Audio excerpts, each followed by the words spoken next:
प्रिय विद्यार्थियों, आज हम आपको कवि कुलगुरु कालिदास कृत रघुवंशम महाकाव्य के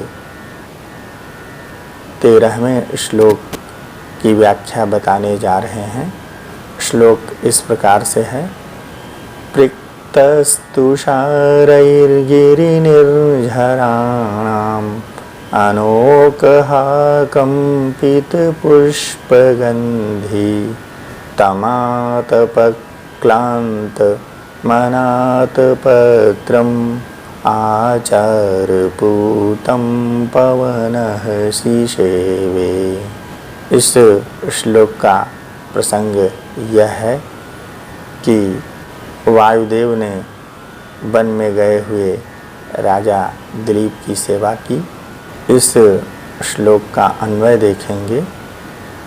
गिरिनिर्झराणां तुषारैः पृक्तः अनोकः कंपितपुष्पगन्धी पवनः अनाथपत्रम् आतपक्लान्तम् आचारपूतं तं शिशेवे।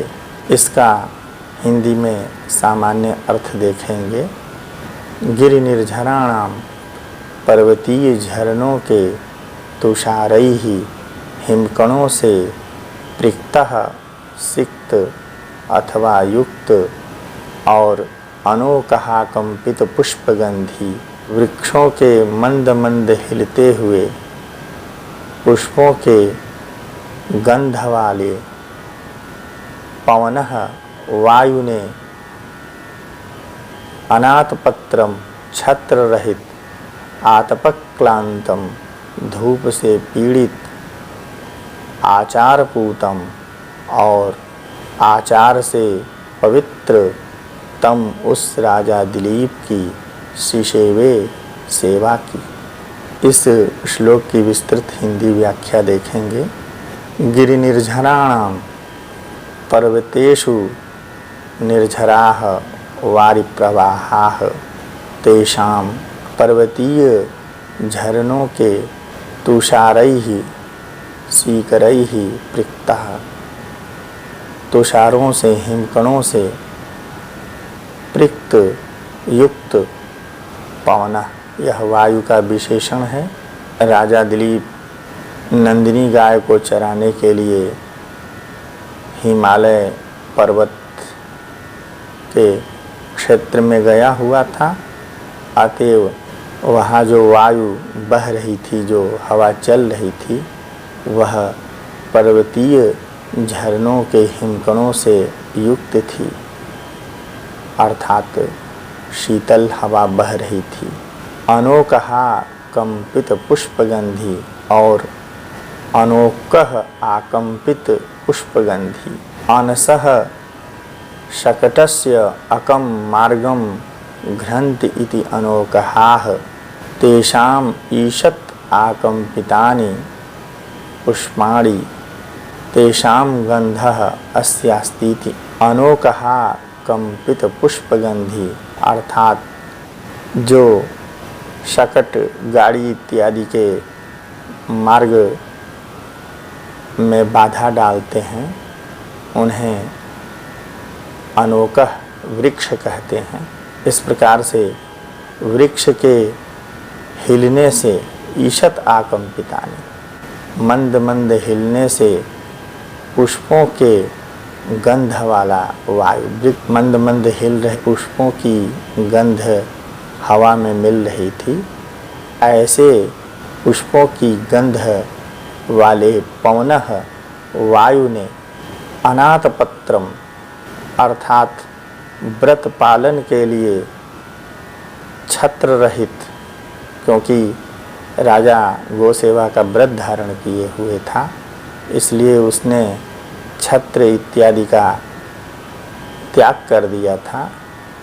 पीछे श्लोक में आया हुआ है, संन्यस्त चिह्नामपि राजलक्ष्मीं तेजो विशेषानुमितां दधाना। तो गोसेवा व्रत के लिए राजा दिलीप ने छत्र चामर इत्यादि का त्याग कर दिया था।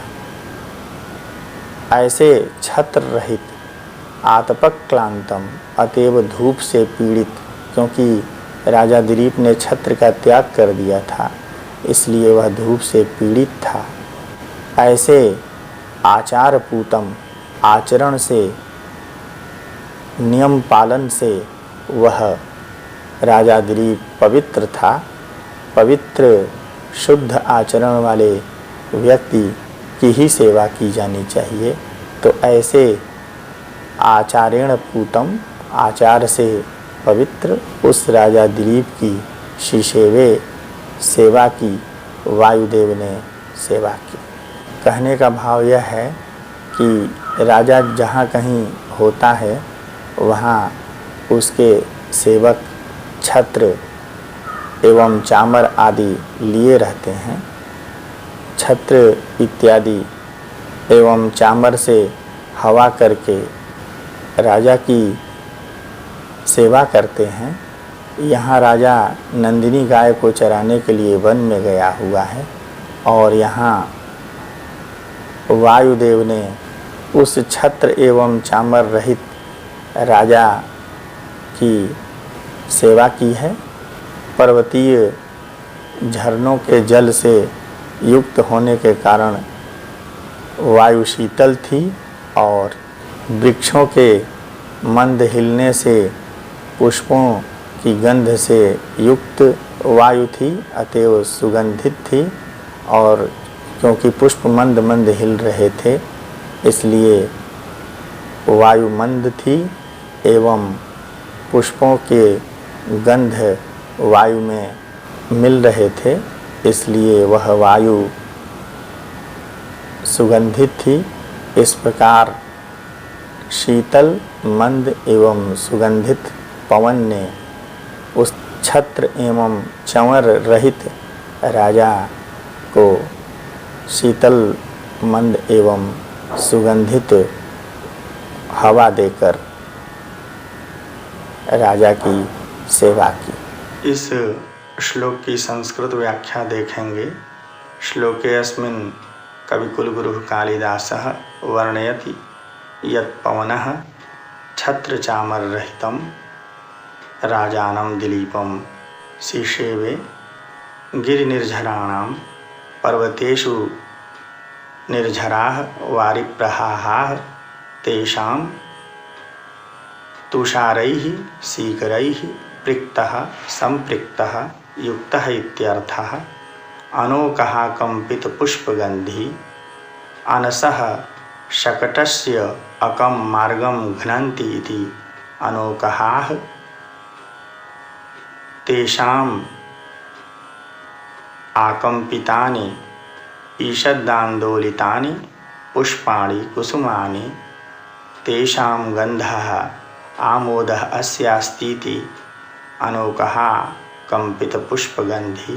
वृक्षाणाम् ईषदान्दोलित कुसुमामोद युक्तः पवनः वायुः गोसेवा व्रतपालनार्थम् अनाथपत्रं छत्ररहितम् आतपक्लान्तम् अतएव घर्मेण पीडितम् आचारपूतम् आचारेण पवित्रं नियमपालनेन शुद्धं तं राजानं दिलीपम् इत्यर्थः। शिशेवे सेवितवान्। श्लोकेऽस्मिन् उपजाति वृत्तं लक्षणं तु अनन्तरोदीरित लक्ष्मभाजौ पादौ यदीया उपजातयस्ताः।